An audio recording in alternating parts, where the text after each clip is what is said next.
Okay, thank you, Edin, for your remarkable presentation. Can I get another applause, please? Don't be sleepy. So, since these are tracks, we won't have Q&A sessions, but after, when we have lunch and breaks, you can feel free to reach any of our panelists and speakers and ask them questions. And now, I would love to ask Azra Habibovic, PhD and technology leader at Scania Group, to join me. She will share insights into autonomous vehicles and their impact on safety, efficiency, and the future of mobility. Can I have applause? Thank you. Hi. I was sitting in the front row, so I didn't see that many people. Now suddenly I got much more excited. Thank you very much for having me here. Can you hear me? I'm not sure if this works properly. Yes? Thank you very much. Yeah, now I'm already started my presentation, I see here. That wasn't intention, but let's do that anyway. I have 4 pictures here. All of them, I promise they are not AI generated, that's one thing, and all of them have something to do with mobility. So my question to you is, do you see connection between these 4? Do you see something that they have in common? Wheels, that's good. More? Transportation, wonderful. One more thing, come on. Sorry? People driving? Road storage, yes.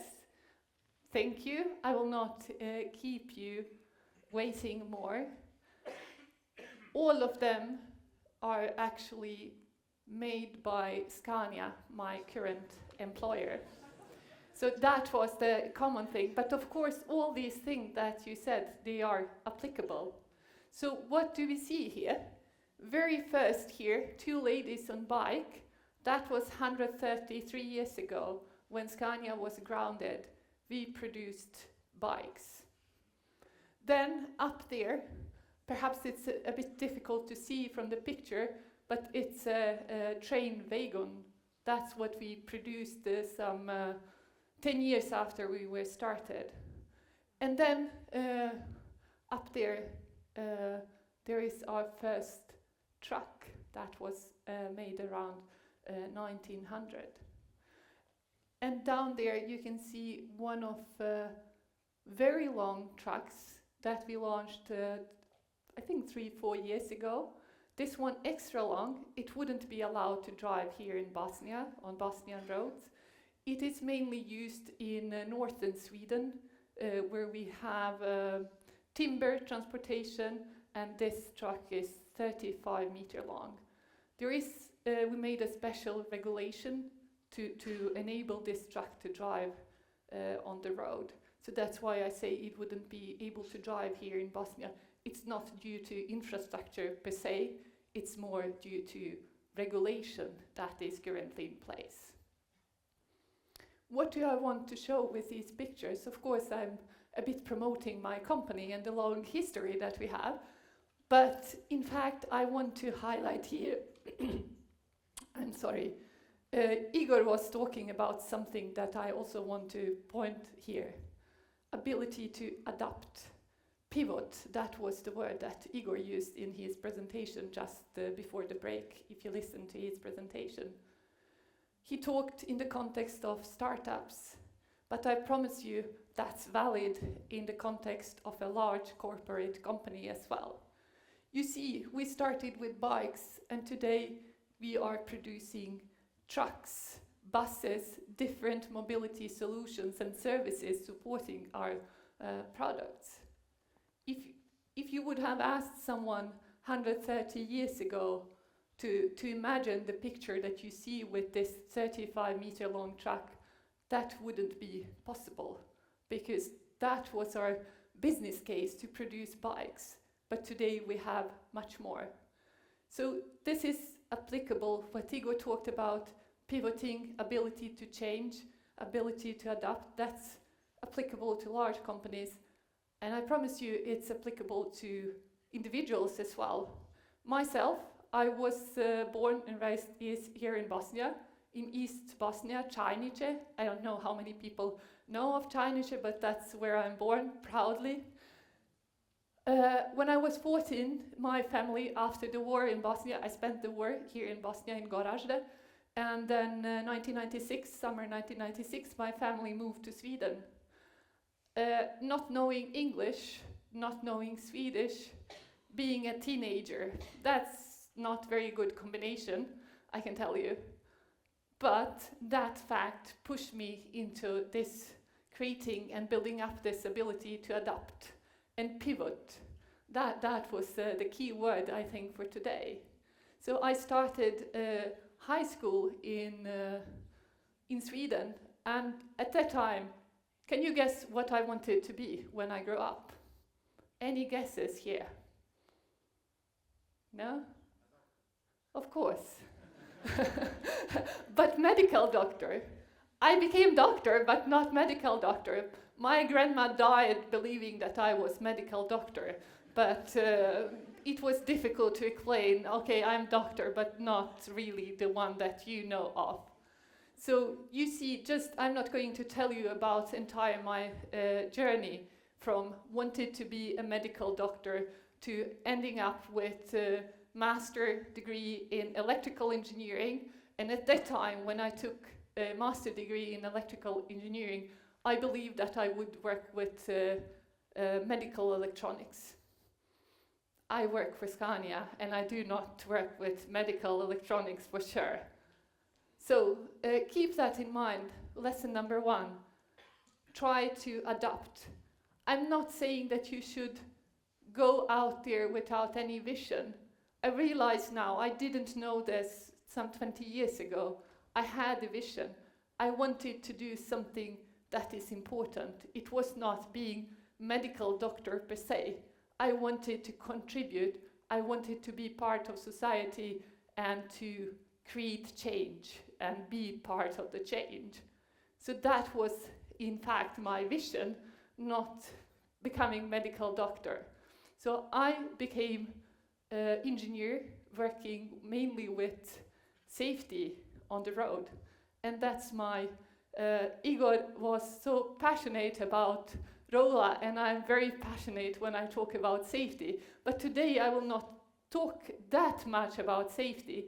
I will focus on future of mobility, and that's much, much more than safety.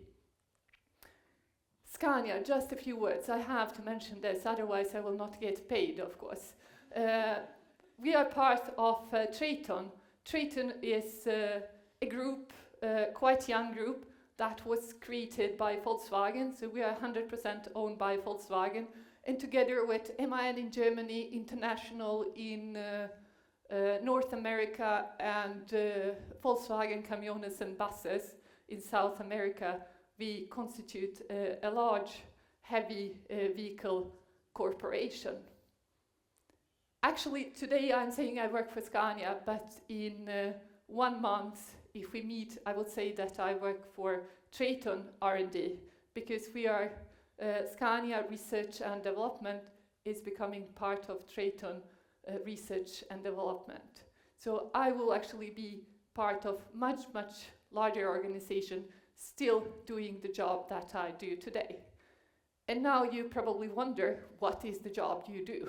Tell us. I mostly go on meetings. That's how I explain my job. That's my job, to attend meetings, to join conferences like this, to, again, join meetings, but also my job is to think about future.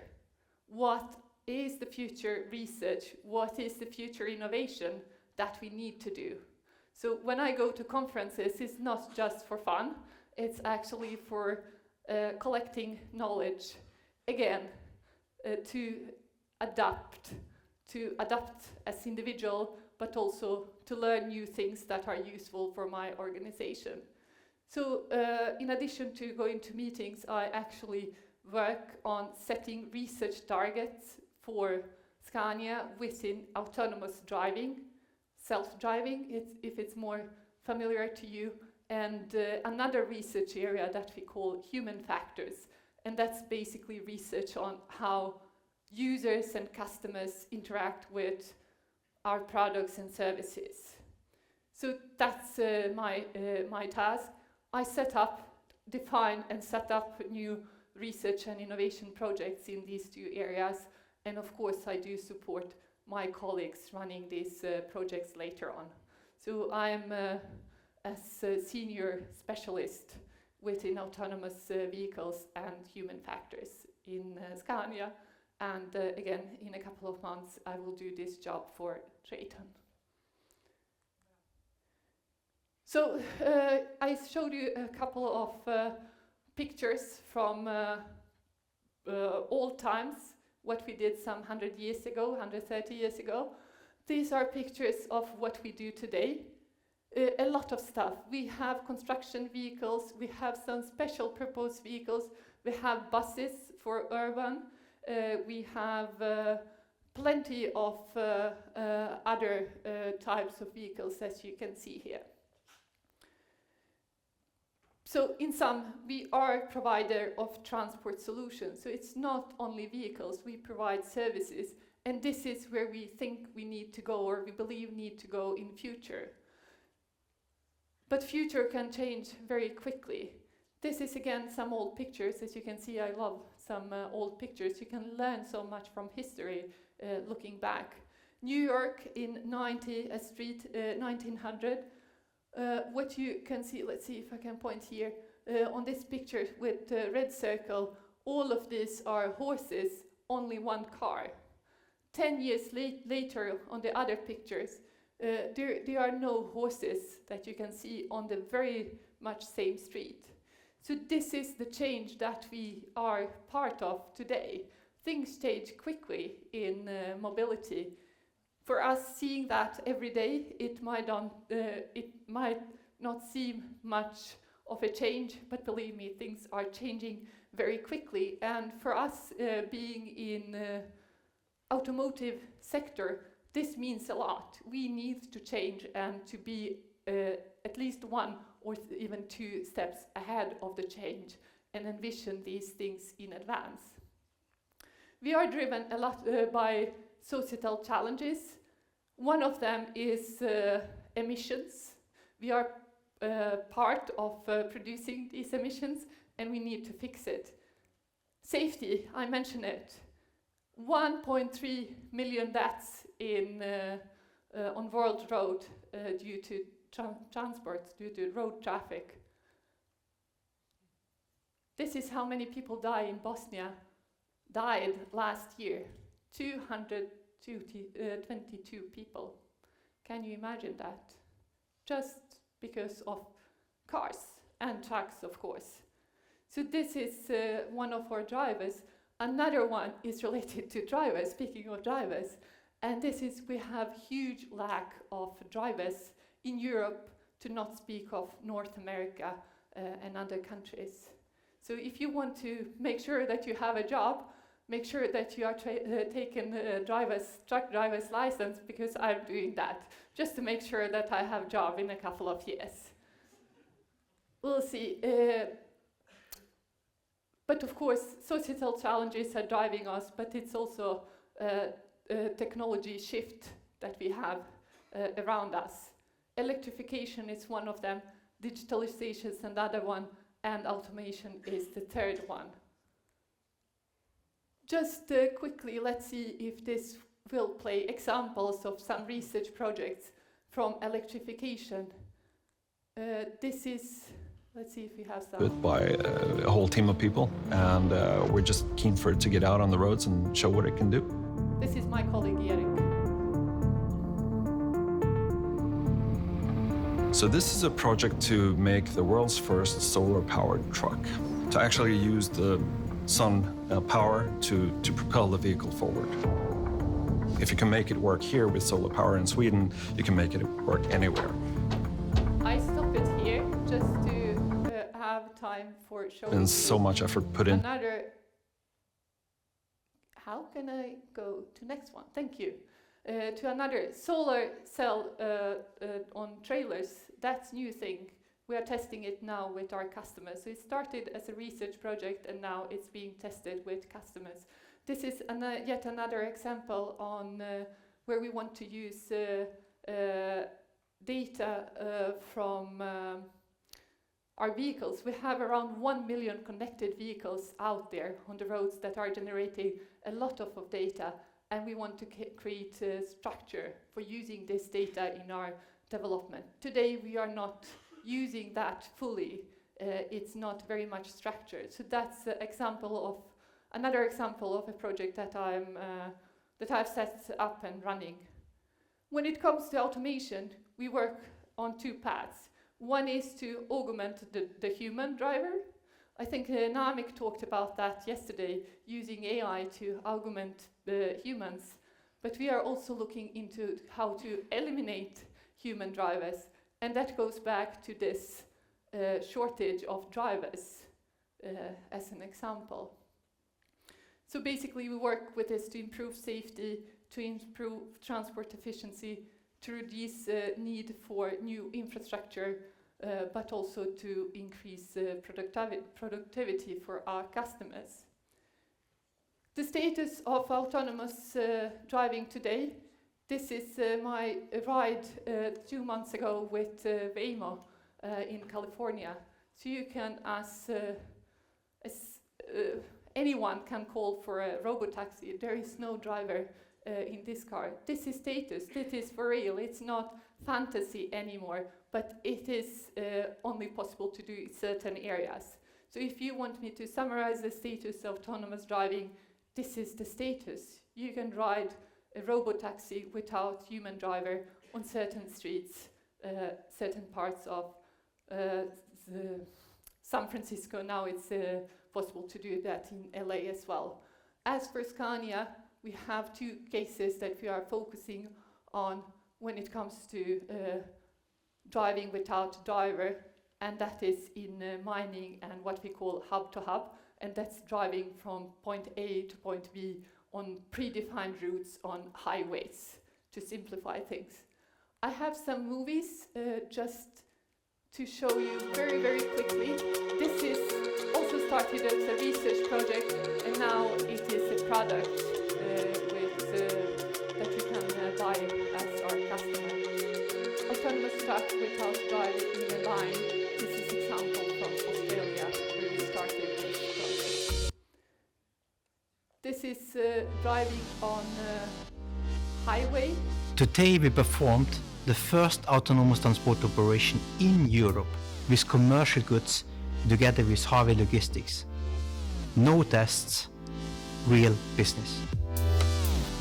Real business, that's the key. We are on a journey towards a sustainable transport solution, and we want to take the lead to change the transport system. With that said, we need to extend our operation. We won't be able to do that on our own. There are a lot of challenges with autonomous driving. I'm not going to go through all of them because there are too many and we are short of time.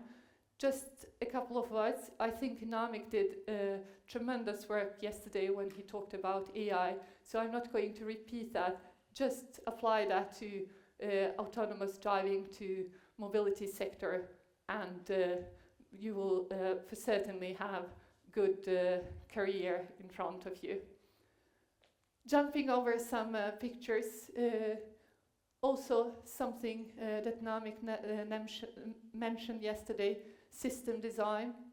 Do you want to have traditional system architecture, or do you want to have AI end-to-end? That's a big question, and I think the answer is some kind of hybrid solution. To put it short, vehicles are not cell phones, as some people may imply, and if you make a mistake, then it can end up with a crash and killing someone.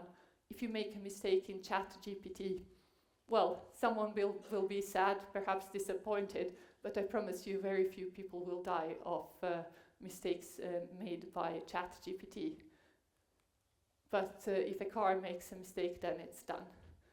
Yet another topic that is very relevant for us to run. and that's verification and validation. Namik talked about that yesterday as well. He took entire my presentation, basically. So it's really difficult to simulate entire vehicle, so we need to find a combination between, we need to find out which things can we simulate, which things should be done as physical tests and in which form. And lastly, if you ask me, this will be the biggest obstacle for autonomous vehicles. Being there as part of transport system, exchanging information with other vehicles. Someone mentioned today earlier difficulty of data exchange, but autonomous vehicles will sooner or later need to communicate with other vehicles around them and infrastructure around them. And I think this is the real challenge that we are facing. If you imagine cybersecurity just as an example of what needs to be addressed here. Last film I promised that I'm showing, and I'm ending my presentation here. Creating trust, that's one of the key topics for us. And this is a project that I also started and worked on, but here it's not per se making vehicle to drive itself. It's about making vehicle explain itself and communicate with people around it.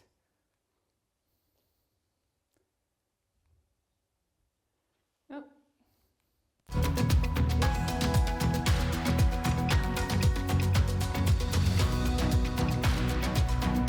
So this vehicle has some external interfaces to communicate certain messages to other vehicles, other drivers around it. Is this the future? I don't know, but this is certainly something we do. And we also look into other more exciting things that are not trucks. And here you can see this little skateboard platform, and that's supposed to work in combination with our autonomous trucks to get autonomous delivery chain. So this little skateboard helps loading and unloading autonomous trucks. This is a project that we presented just 2 weeks ago, finalized and presented just 2 weeks ago. Will this be the future? I don't know, but the point here is dare to do the impossible. Try, it's okay to fail, you will learn a lot, and that's why we as a large corporation are also exploring some crazy things out there that might never become products or services, but we need to do this in order to make sure that we have the best products and services for our customers. Thank you very much for listening. Okay. Thank you, Azra, for meaningful presentations, showing us projects and showing us future that is maybe even closer to us than we can see.